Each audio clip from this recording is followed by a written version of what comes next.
Mad square movie Telugu review. గతంలో వచ్చిన mad ఎంతటి ఘన విజయాన్ని సాధించిందో అందరికీ తెలిసిందే.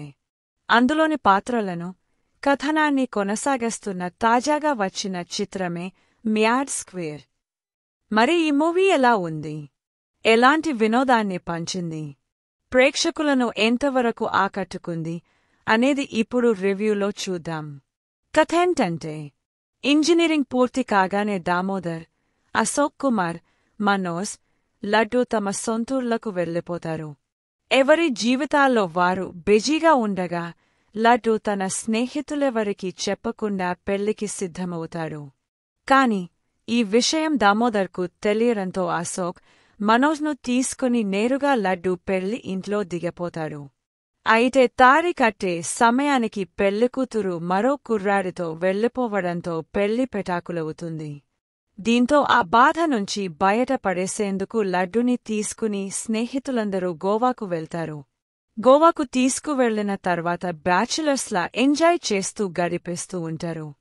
సరిగ్గా అప్పుడే అక్కడి మ్యూజియంలో ఓ విలువైన లాకెట్ దొంగతనం జరుగుతుంది. అది దామోదర్ అండ్ ఫ్రెండ్స్ గ్యాంగ్ చేతిలో పడటంతో వాళ్ల జీవితాలు సమస్యల్లో చిక్కుకుంటాయి. అసలు ఆ దొంగతనం చేసిందే ఎవరు? భాయ్ అలియాస్ సునీల్ అండ్ గ్యాంగ్కి ఈ దొంగతనంతో లింక్ ఏంటి? గోవాలో లడ్డూ తండ్రి అలియాస్ మురళీధర్ గౌడ్ను భాయ్ ఎందుకు కిడ్నాప్ చేశారు? గోవాలో కలిసిన లైలా ఎవరు? లైలా కోసం అందరూ ఎందుకు వెతికారు? చివరికి గోల్డ్ చైన్ దొంగతనం కేసు ఏమైంది? లడ్డూ తండ్రిని ఎలా విడిపించారు అన్నది మూవీ కథ. మా సినిమాలో పెద్దగా కథ, లాజిక్స్ ఏమీ లేవు. థియేటర్కి వచ్చి 2 గంటల పాటు హాయిగా నవ్వుకుని వెళ్ళండి అంటూ ప్రచార కార్యక్రమాల్లోనే స్పష్టత ఇచ్చేసింది చిత్రబృందం. ఈ మాటలకు తగ్గట్లుగానే కథ విషయంలో పెద్దగా స్కోప్ లేని చిన్న పాయింట్ తీసుకొని దాని చుట్టూ అల్లుకొన్న సన్నివేశాలే ఈ సినిమాకు అత్యంత బలంగా మారాయి. కొన్ని సీన్లు ఊహకు అందనివిగా ఉంటే మరికొన్ని చాలా నాసిరకంగా ఉన్నాయి. సినిమా విషయంలో ప్రమోషన్స్లో చెప్పినట్టుగానే బాలీవుడ్లో హంగామా సిరీస్ మాదిరిగానే లాజిక్లెస్, సెన్స్లెస్, నాన్సెన్స్ కామెడీ మంచి వినోదాన్ని పండించడం దర్శకుడి ప్రతిభకు అద్దం పట్టింది.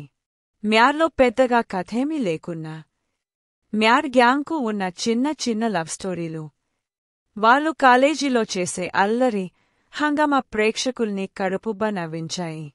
యువతరాన్ని బాగా ఆకట్టుకున్నాయి. కాని మ్యాడ్ స్క్వేర్కు వచ్చేసరికి అలా గెలిగెంతలు పెట్టే మూమెంట్స్ పెద్దగా ఏమీ కనిపించలేదు. సినిమా పూర్తిగా కేవలం 2 సంఘటనలను బేస్ చేసుకుని సిద్ధం చేశారు. అందులో ఒకటి లడ్డూ పెళ్లి, మరొకటి గోవాలో సెట్ చేసిన చిన్న క్రైమ్ డ్రామా. ఫస్ట్ హాఫ్ ప్రధానంగా లడ్డూ పెళ్లి కేంద్రంగానే సాగుతుంది. సినిమా మొదలైన 10 నిమిషాల్లోనే మ్యాడ్ గ్యాంగ్ ప్రస్తుత జీవితాల్ని పరిచయం చేసేసి నేరుగా వాళ్లని పెళ్లి ఇంట్లోకి దింపేశారు దర్శకుడు. అక్కడి నుంచి థియేటర్లలో నవ్వుల సందడి మొదలైపోతుంది. ఎదురు కట్నం ఇచ్చి సెట్ చేసుకున్న పెళ్లి చెడిపోకూడదని లడ్డూ ఫ్యామిలీ పడే పాట్లు, ఫ్రెండ్ పెళ్లి ధూంధాంగా చేయాలని దామోదర్, అశోక్, మనోజ్ చేసే హంగామా, పెళ్లికూతురు ఫ్యామిలీ నుంచి లడ్డూకు ఎదురయ్యే అవమానాలు అన్నీ కడుపుబ్బ నవ్విస్తాయి. అలాగే పెళ్లికూతురు వెళ్లిపోయిందని తెలిసాక లడ్డూ ఇంట్లో జరిగే పంచాయితీ ప్రేక్షకులను కడుపుబ్బ నవ్విస్తాయి. అయితే ఎప్పుడైతే సినిమా గోవాకు షిఫ్ట్ అవుతుందో అప్పుడు కామెడీ నుంచి కథ పక్కదారి పట్టిన ఫీలింగ్ కలుగుతుంది. స్తూనే ఉన్నా అది బలవంతంగా నవ్విస్తున్న ఫీలింగ్ కలిగించడం కాస్త మైనస్ అయ్యే అంశం. ఫస్ట్ హాఫ్ చాలా వరకు నవ్విస్తూ సాగినా సెకండ్ హాఫ్ మాత్రం కాస్త సహనానికి పరీక్ష అన్నట్టుగా సాగుతుంది. సునీల్ గ్యాంగ్ చేసే దొంగతనం ఎపిసోడ్ మ్యాడ్ కుర్రాళ్ల మెడకు చుట్టుకోవడం, ఈ క్రమంలోనే లడ్డూ తండ్రిని సునీల్ కిడ్నాప్ చేయడం, ఆయన్ని విడిపించేందుకు దామోదర్, లడ్డూ, అశోక్, మనోజ్ చేసే ప్రయత్నాలతో ద్వితీయార్థం సాగుతుంది. అయితే దీంట్లో ఏ ఒక్క ట్రాక్ కూడా కథలో సహజంగా కుదరలేదు. ప్రతిదీ బలవంతంగా ఎరికించిన ట్రాక్లాగే ఉంటుంది. ఫలితంగా తెరపై అక్కడక్కడ కొన్ని సీన్స్ నవ్వులు పంచినా అది బలవంతంగా నవ్వించిన అనుభూతే కలుగుతుంది. మ్యాడ్ కుర్రాళ్లుగా నార్నే నితిన్, సంగీత్ సోఢన్, మనోజ్ తమకు అలవాటైన పాత్రల్లో చక్కగా ఒదిగిపోయారు. ముఖ్యంగా సంగీత్ కామెడీ టైమింగ్, తన డైలాగ్ డెలివరీ, ఎక్స్ప్రెషన్స్ భలే నవ్వించాయి. లడ్డు పాత్రలో మెరిసిన విష్ణు ఎప్పటిలాగే తనదైన సర్ప్రైజింగ్ పర్ఫార్మెన్స్తో ఆకట్టుకున్నాడు. ఆయన తండ్రి పాత్రలో నటించిన మురళీధర్ గౌడ్ కూడా ఎప్పటిలాగే ఆకట్టుకున్నాడు.